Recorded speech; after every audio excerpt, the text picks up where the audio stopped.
hey, good morning on this Monday, the 3rd of May, and we're back. So we're back with another surprise seascape. So let me just get my ocean in motion. Right, so the object of this week's seascape is kind of the shore break at Umhlanga Rocks, and it's kind of a close up of the shore break itself, kind of a shore break.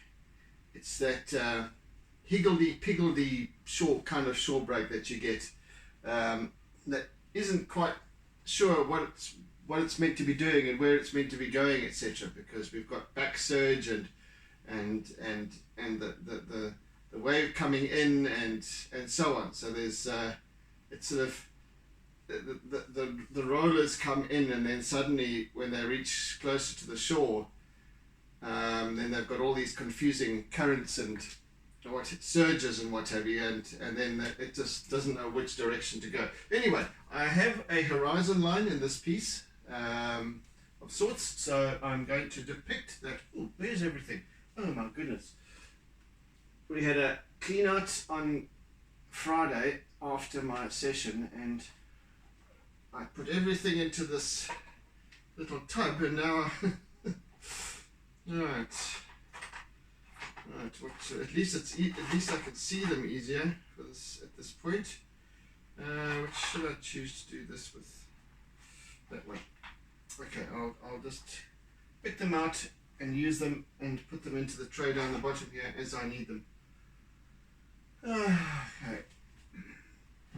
All right then. Okay, starting with one. Right, horizon line. It's a very shallow. I don't see much sky in this one, so I'm going to put it about there.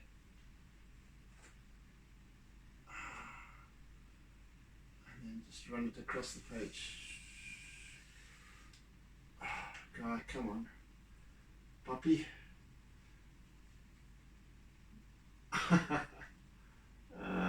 Goodness.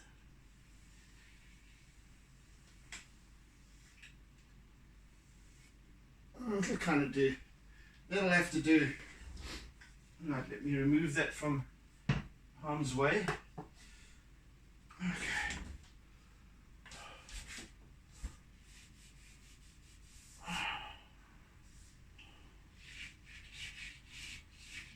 Whatever. Okay. That's the only time I ever use a ruler or a straight line of any kind.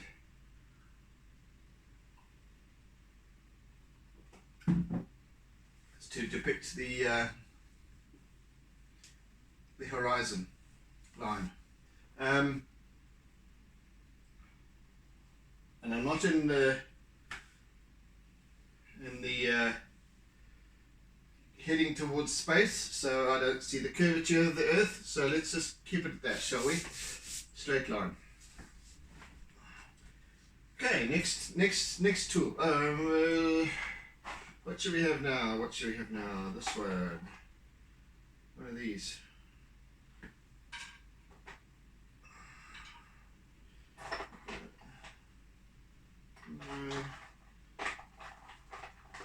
Yeah, let's take this one for the moment.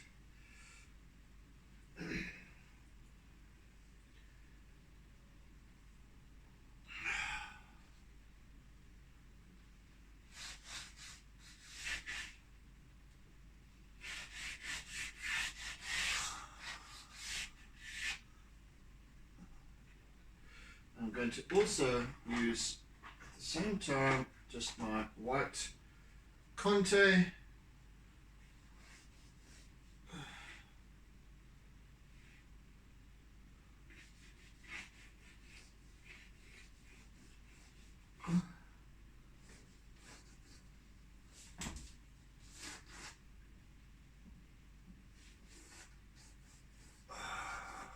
depict the couple of waves coming in, and of course there are much more out there.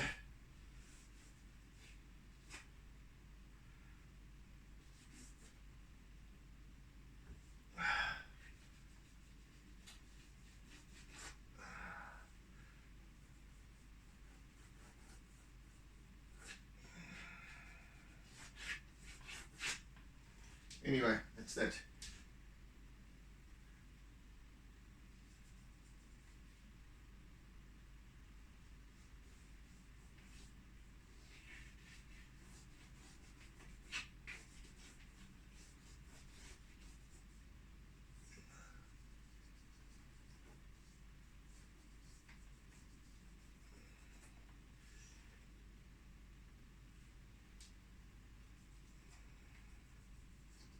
Right. Kind of does the trick.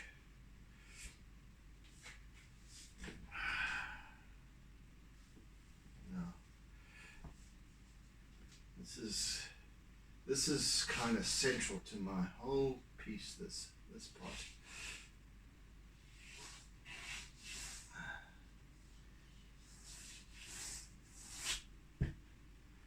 That curve.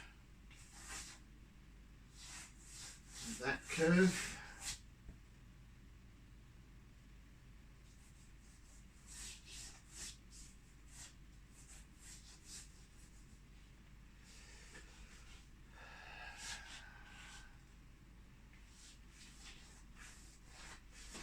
that.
Right.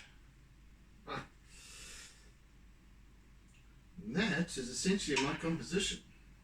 And if you can see the white against the grey,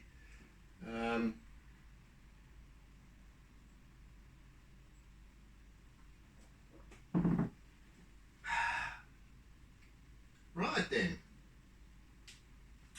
That's it.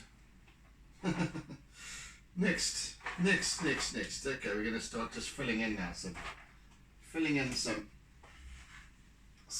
pastel work here. Ah, sorry, charcoal. I mean, yeah. What am I talking about? So, the object of this morning's session, this hour, basically is to number one, ascertain or depict the composition. Get the composition done. And thereafter it becomes about creating the contrast necessary for the basis of this piece. The contrast actually also enhances the composition, so it gives me where this balance of light and dark, etc. So got a lot of this dark, and this is very late afternoon. Um, um, so we've got a lovely,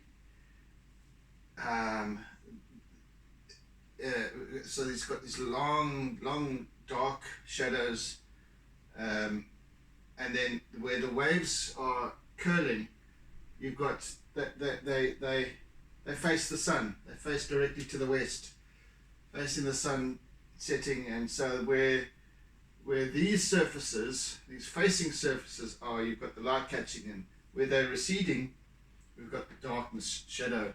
It's lovely. So I don't know if I explained myself very well there, but I haven't woken up properly yet. I don't think. My mind is still in my dreams.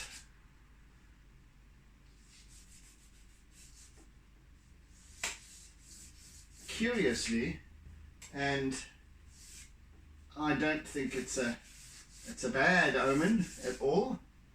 I was dreaming about snakes. And I was dreaming about a friend. I don't know who the friend was.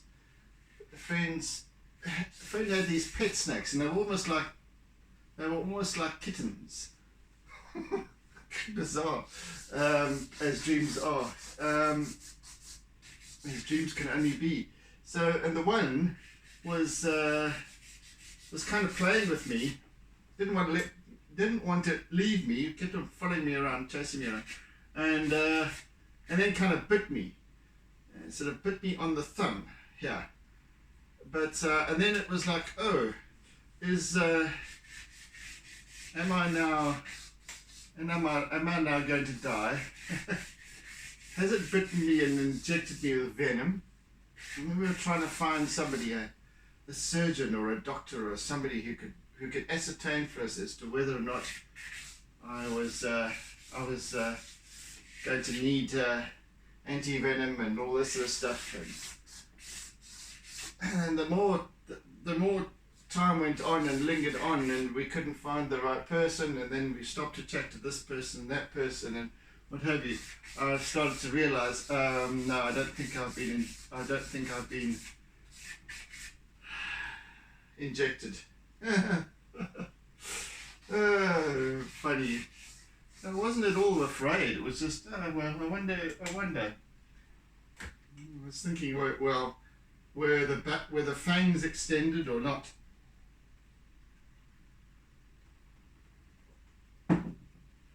Because in many instances with venomous snakes, sometimes they first have to extend their fangs, and second of all, they have to inject. So, because the venom is incredibly precious to them. So sometimes they might bite but not inject. Interesting. Anyway, so that was what my dream was about. Not long ago, actually. It was this morning. Not long before I woke up. Yeah. Anyway. So we've got these lovely deep dark greens and blues, and this is going to be quite yummy in terms of coloration, this piece. And lots of shifting light from this nice stark white softening into a milky color and then into this shadow. And this is where it sort of happens over here. And then right down here we've got this dark. It's lovely. So this, again, is another set of reference images that I took last year, before lockdown, in fact, just before lockdown. And it was in February, so yeah, before the world changed.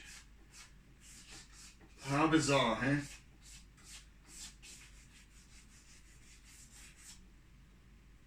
And as I do always with when I'm gathering reference images, etc., I take usually hundreds of pictures, hundreds of photographs, of all kinds and everywhere, and yeah. So with this particular piece, and it was I was looking through sort of archives of all the images that I've taken, just to find, because I'm on this seascape bent at the moment once again. As I said, peer pressure, you know.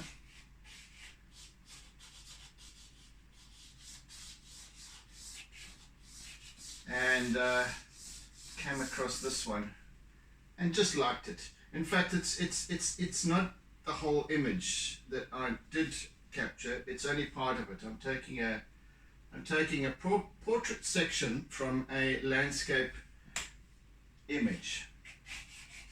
And I thought, this would be better this way.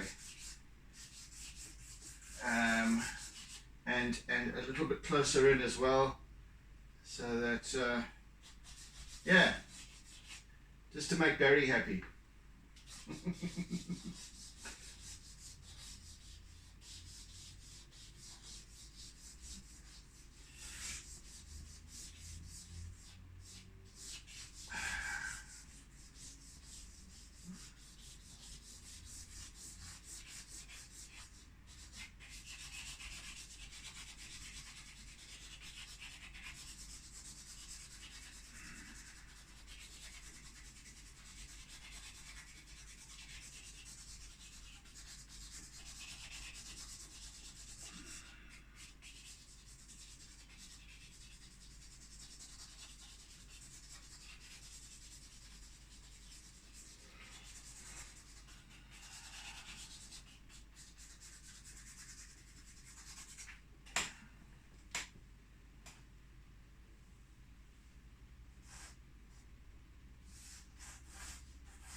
So as I've mentioned, I think in the description on the on this on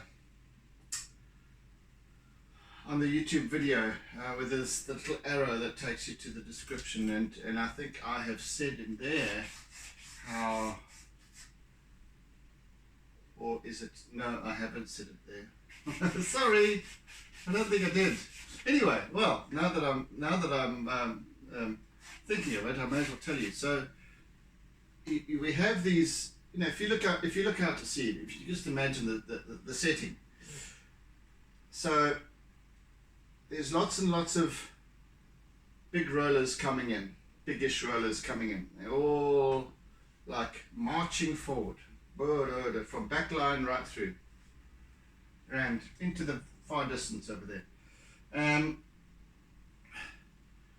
So they're all kind of uniform. They come through. Then they come here through and they get a little bit indecisive because now it's become shallower. And now we've got a fairly steep sand beach runoff. So we've got the waves that come up, they surge up the beach, and then they come swishing back down again to meet the next incoming wave, etc. So then they become very confused, and then they all over the place, this higgledy-piggledy, this and that, and you don't know which way, it doesn't know which way it's going, etc. Because you've got all these surges and currents and this way, that way, and what have you. So that's what we're faced with here. So there's this kind of, in the distance we have these sort of marching waves, all the same, all in procession.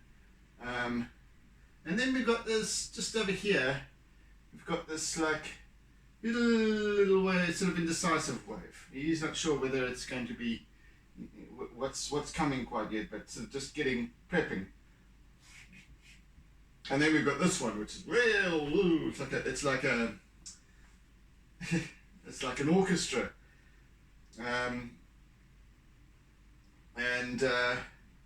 Maybe that's the percussion over there at the top. And then we've got maybe the wind instruments over here, or the sort of violins, the strings, and then we've got perhaps the trombones and the tubas and whatever over here. Anyway. It's stretching the imagination somewhat, but nevertheless, we have to think in terms of how we interpret. See, I'm trying to give this piece the energy, a specific energy, a specific feeling, a specific mood, etc. So we always, when we see something, our immediate response is to translate. That's automatic and unconscious. We translate. We translate it in language, what we see. And then that language determines, well, according to our experiences in our life and who we are and why we are and who we're being, etc. That language determines our outcome, our next experience. For the most part, that is, for most of us. What I'm trying to do as an artist, as a visual guide, if you want to call it me, I am attempting to create for you or depict for you an experience. The experience is yours and mine differently.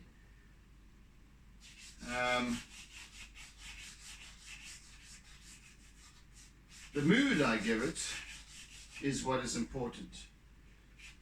So when I translate, I've just translated what I sense and what I feel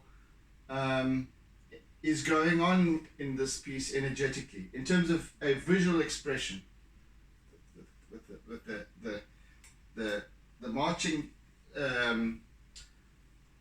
marching waves over there, the slightly indecisive waves over there, and the playful, jumpy waves here in the foreground.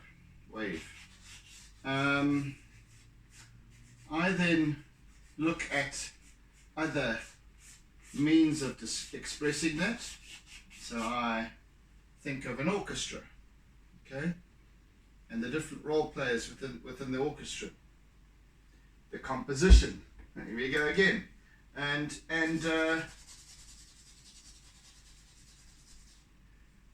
this could be a Tchaikovsky, for example. This particular piece, an expression of Tchaikovsky's work. And therefore, I'm feeling that energy, and I am then interpreting it into charcoal, conte, and pastel, and ultimately a little bit of acrylic as well. I'm interpreting that onto the page with that energy, with that feeling in mind, and that, you know, as if I'm reading a passage of music. What has to happen when? The tempo and what have you. In fact, this piece has a great deal to do with tempo. I'm going to name it something such as well. So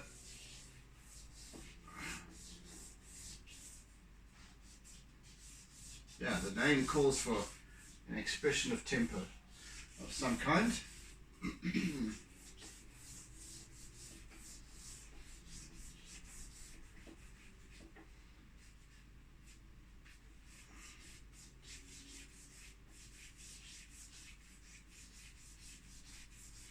And this is the reason, once more, that I have to offer you the entire hour experience every time. At this point, in any case, you know, I realize that some people haven't got the time or haven't got the inclination to sit watching this entire process unfold. Others do. And it's for those of you who actually seek to maybe learn something about yourselves. This is more than just it's not an art lesson. Although I do share my techniques and what have you, so, and you're welcome to even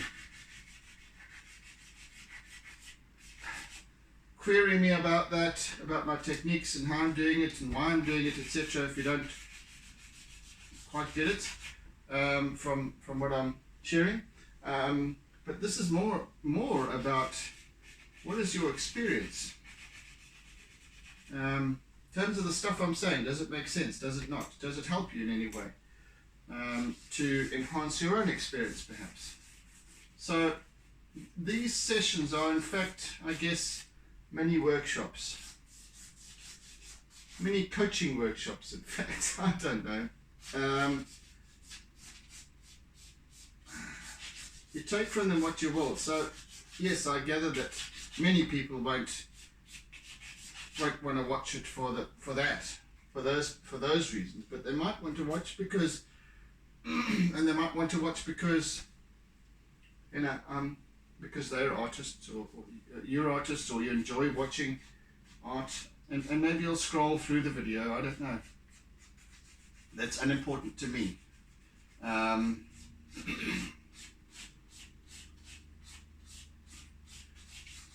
What is important is that there's a kind of a co-development taking place. I am developing my skills as an artist, as a charcoal and pastel artist specifically. I'm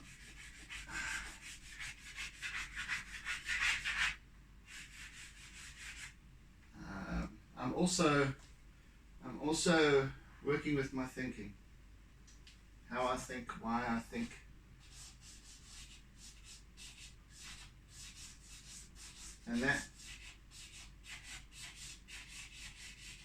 And that's important to me. And that's why I have to offer the full hour every day, well, every weekday. I can't shorten that. And maybe ultimately, if it's going to be about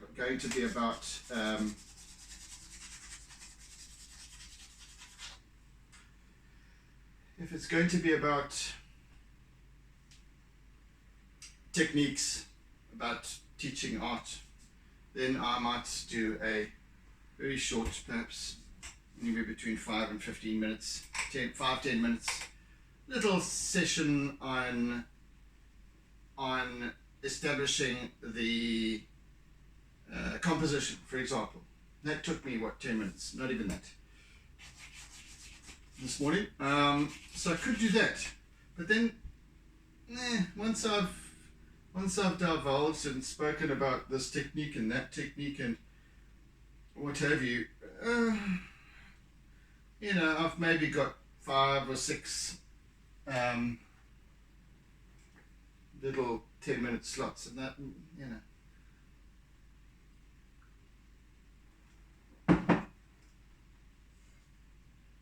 here it evolves. It evolves as it's meant to.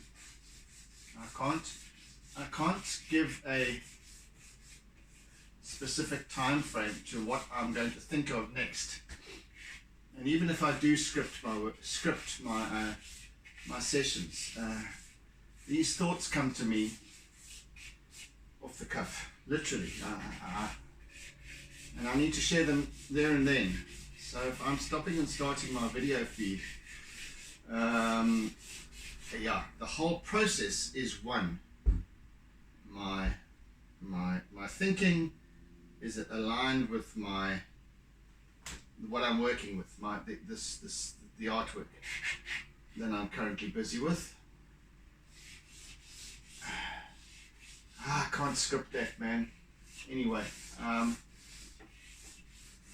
no more than I can work in completing one piece of this work at a time. Honing it up to absolute perfection. It's this. Once I'm past this stage now, it's taking shape as of its own accord.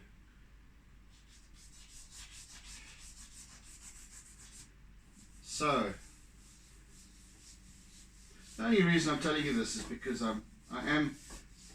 it is questioned how I do what I'm doing, especially this change from Facebook Live to YouTube.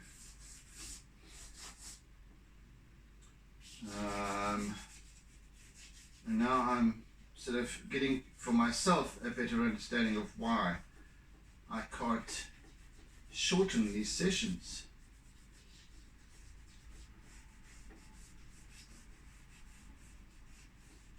Maybe half-hour sessions, but then I need to get to a certain point with this piece every time. And anyway, the other suggestion was, why don't you do half an hour a day, but work on a piece every, so it extends over 2 weeks worth of sessions, but it won't, because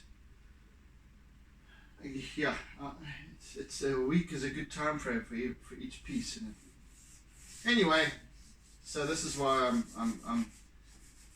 I'm considering these things, and why do we need to do things a certain way?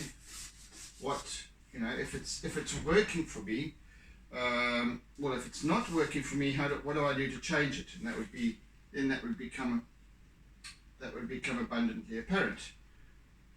If it is working for me, why is it working for me? And I think this is why it's working for me, what I'm describing to you here.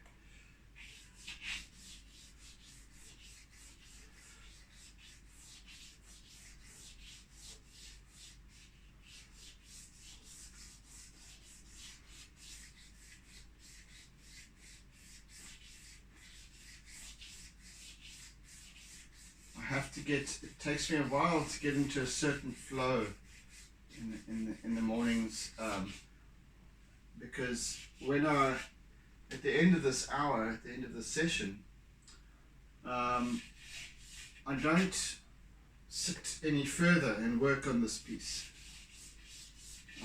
It's just for the session. So when I come back in the following tomorrow morning, for example, and I sit down again, I have to take in the piece in terms of its progress and where I need to start again. And you'll notice if you watch it, if you are a regular watcher, and I thank you for that. If you are a regular with my sessions, and you'll see I have to get my bearings again and then progress. So I feel into it and it's always good to take a step back, to come back with a fresh mind and a fresh experience, and then continue. It's always good to do that, and even with a much smaller piece of art that you complete in one go. It's always good to just take a break every now and again, step back, and just have a look at it from a different perspective, a different angle. The mirror test is what my friend Maria of Tomasa Gallery explains to me. I'd never done that before. Never used the idea. But it's when you stand away from a piece and you have a mirror. So you stand with my back. If I was to stand facing you, with my back to the artwork, have a mirror in front of me, and I view the artwork through the mirror over my shoulder. And if it works for me that way, then it works in terms of composition, etc. It's a great test. I kind of have.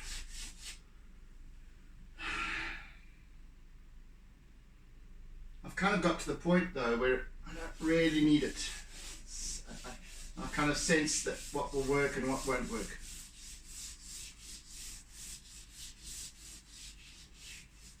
So that I don't always need it nowadays.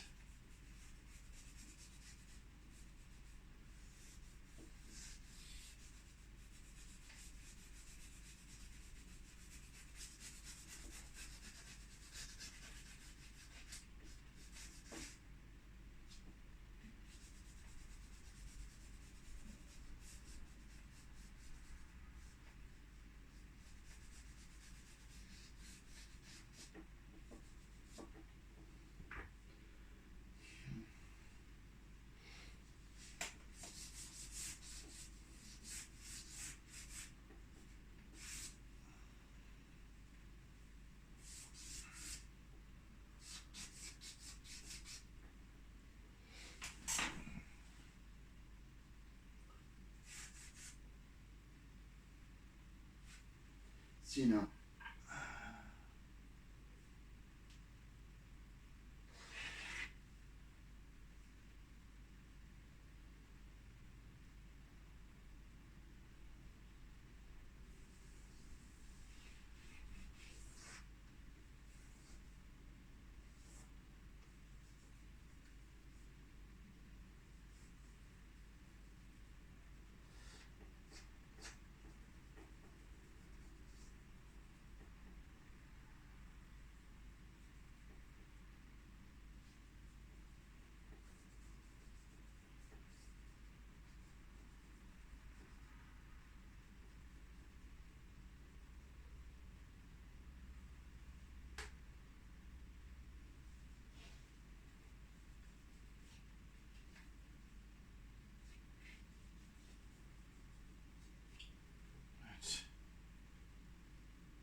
see, and these periods of silence, I can't tell when I'm going to be silent. It's only when I'm concentrating that I'm silent. So I can't factor these things in.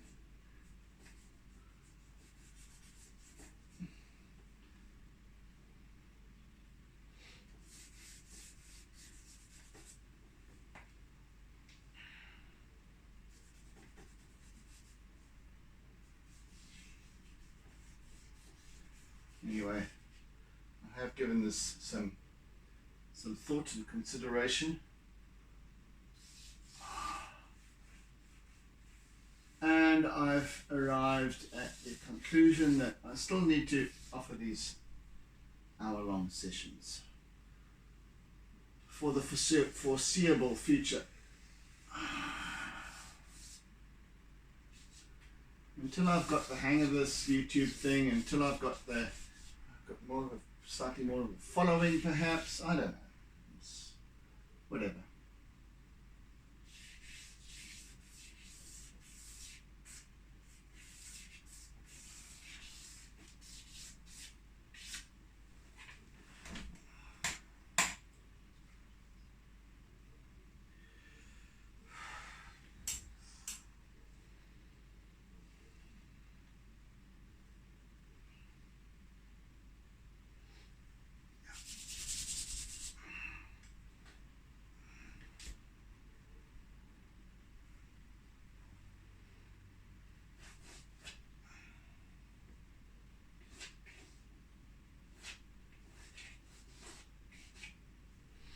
See now.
Hmm.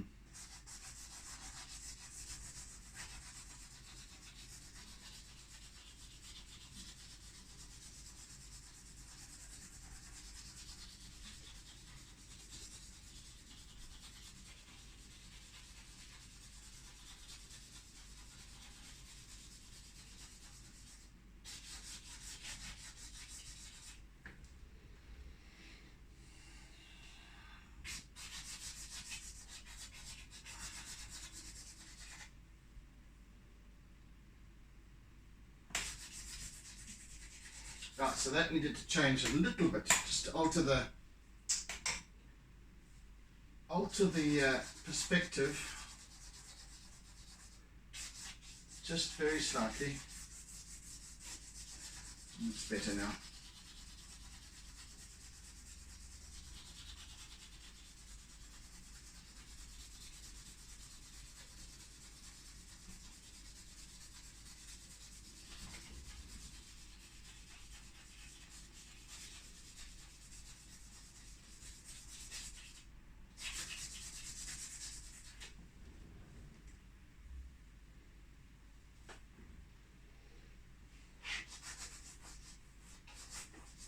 All this, of course, is foamy stuff. Hello, Kit Kat.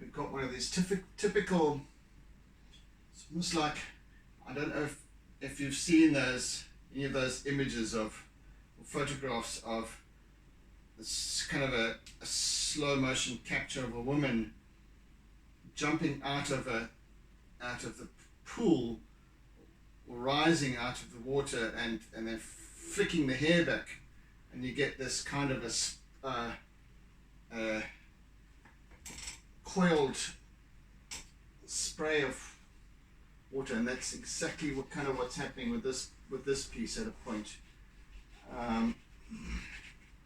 There's this kind of a fan thing, flick taking place here, which is going to be quite interesting to depict. I kid you not. And then of course there's this up here. Anyway, how's it go? Oh, like that.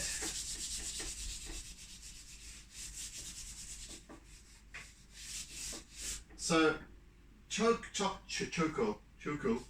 charcoal is the basis for my artworks, and has been since the beginning, since the beninging.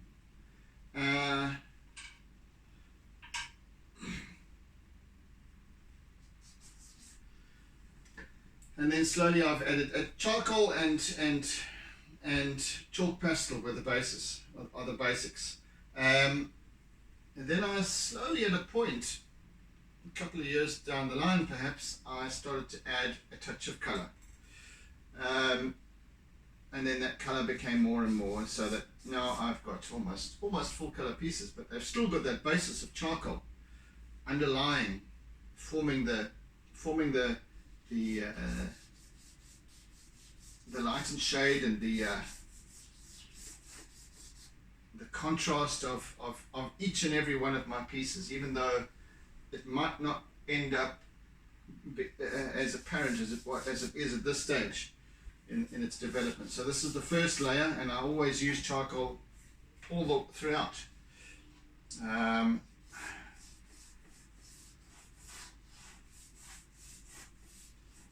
So therefore my artworks are not paintings as such, they're drawings. And I know that's being sort of pedantic, and I don't correct people when they say, "What are you painting?" Each to their own. It doesn't matter whether it's a painting or a drawing, really, but it's how I see it in my mind. In any case, so.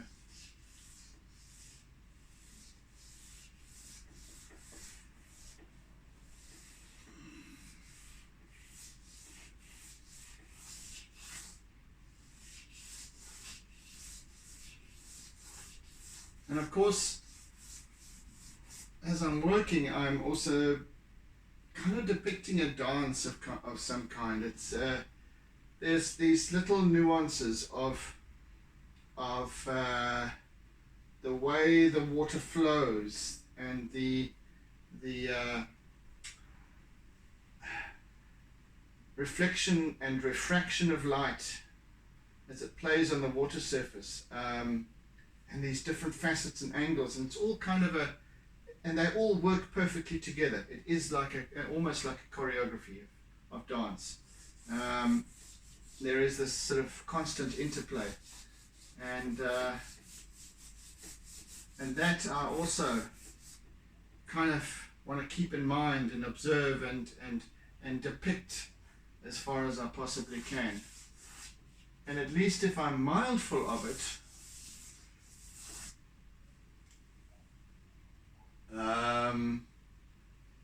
it will emerge as such as well.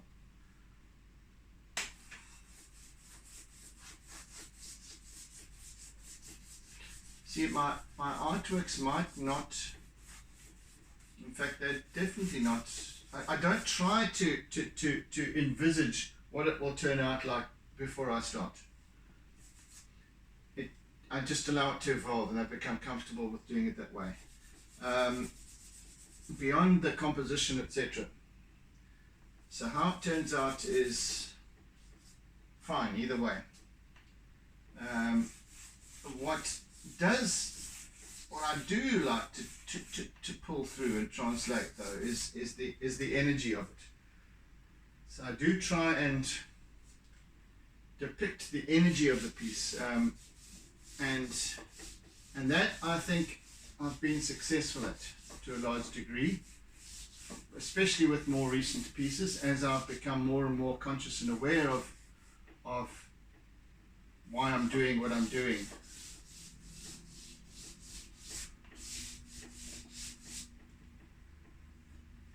And that's great.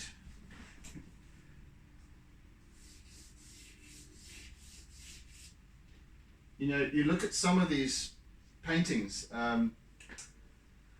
some paintings are, you know, they're so full of emotion. You can feel them, you can, you know, and that's what I'm getting towards. That's the direction I'm heading, at least. It's yeah. So and just is it, and maybe it's encapsulated in that one little sparkle of light or reflection or something that just captures your imagination more than anything else. So that the rest of the piece doesn't matter. The rest of the piece simply backs it up, contributes towards that. And that's a very personal thing. Somebody else might see something else, and that might, you know, but because the entire piece is energized to work together. It doesn't matter where your object of expression is.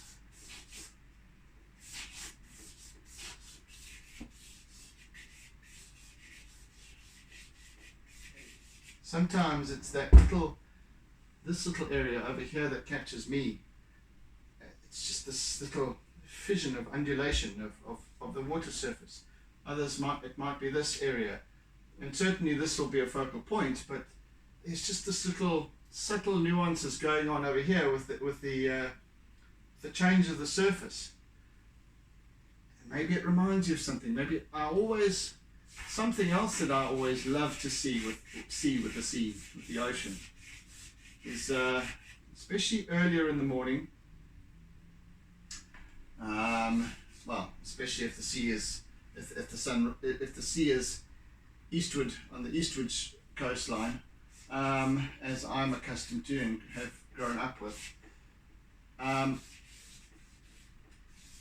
is that when the sun is at a certain angle and it catches the water surface, and only at specific times does it do it in a certain way that captures my imagination. But there's this sparkle of light, shimmering light on the surface of the water, and that always takes me to a place. Somewhere in my childhood, I guess, and there's a sparkle of light, and it fills me with an energy, a specific energy, and so it's those sort of things, and we're all different in terms of what we pick up on, of course, naturally.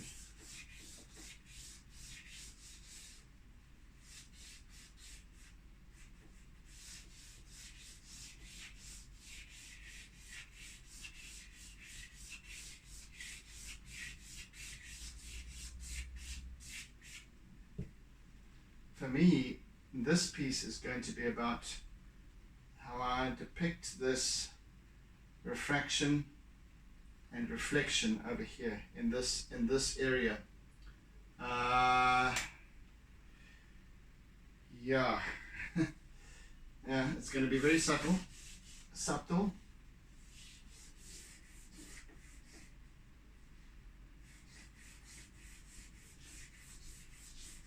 But I'm looking forward to that very, very much indeed.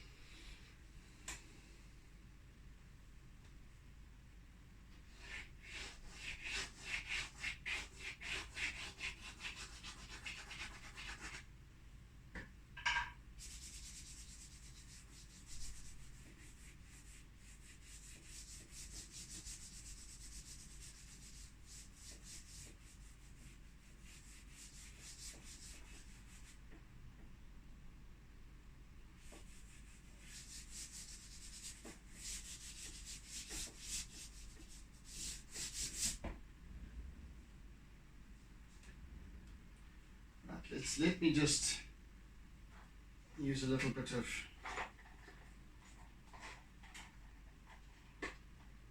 white pastel and just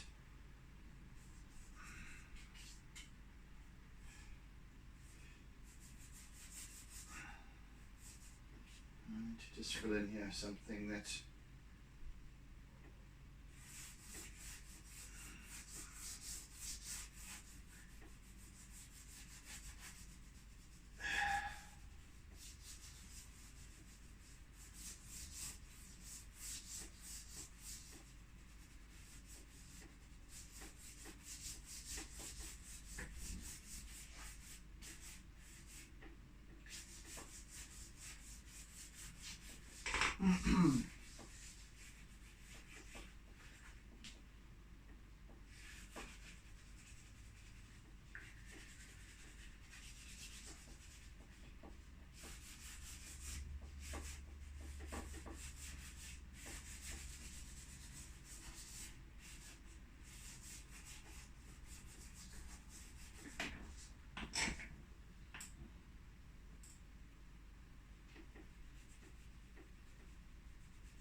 yes, it's kind of starting to get there now.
Do that. Right, and I think we're done for today's session. The hour is up. Anyway, so thank you for joining. Thank you for sharing, by the way. There's a little button, I always forget. There's a little button that says share down the bottom middle of your screen if you're not watching on full screen mode. But anyway, please hit that if you get an opportunity.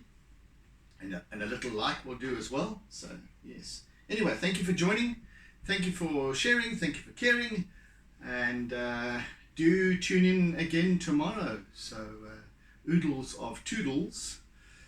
And take it easy, guys. Have a good day. Have a fantastic day, in fact. And see you tomorrow. Bye. Don't forget to doodle.